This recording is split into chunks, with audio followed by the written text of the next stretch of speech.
droits de l'homme du Festival Gnawa et Musique du Monde que nous avons créé il y a 10 ans est un événement qui s'enracine dans notre rendez-vous annuel parce que, il faut le rappeler, le Festival Gnawa et Musique du Monde est l'illustration aussi de ce que peut être un développement humain, puisque rappelons que les Gnawa, il y a 25 ans, étaient marginalisés et qu'aujourd'hui, par la force du travail et le travail collectif, nous avons réussi à les inscrire au patrimoine immatériel mondial de l'humanité de l'UNESCO. C'est un progrès extrêmement important et très symbolique de ce que nous pouvons réaliser lorsque nous travaillons de manière solidaire et dans la cohésion et dans la volonté partagée. Ce forum aujourd'hui aborde le thème des identités et appartenances parce que nous avons aussi vécu un moment magique qui est celui de la réussite du Maroc au mondial.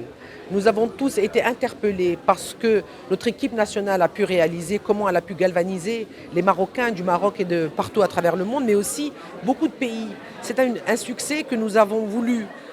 interroger et aussi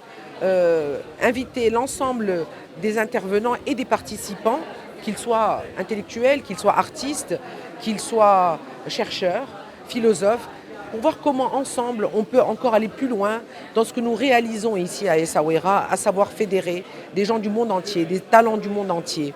des personnes d'origines différentes pour renforcer ce que le Maroc est fier de porter au cœur de son projet, de sa vision qui est celle de notre roi et de notre peuple, un Maroc à l'identité plurielle, un Maroc traversé par un ensemble de courants identitaires qui a nourri son histoire, qui a nourri son peuple et qui nourrit aujourd'hui ses succès et qui nourrira son avenir. Le choix de ce thème vient d'un constat assez simple en fait. Il y a toutes les sociétés aujourd'hui du monde, et la société marocaine aussi, sont confrontés à la gestion de leur pluralisme intérieur. Comment gérer de manière pacifique, pluraliste, leur diversité intérieure. Mais les sociétés aussi devant un autre défi, un autre enjeu qui est celui d'accepter l'autre, d'avoir une politique de l'hospitalité,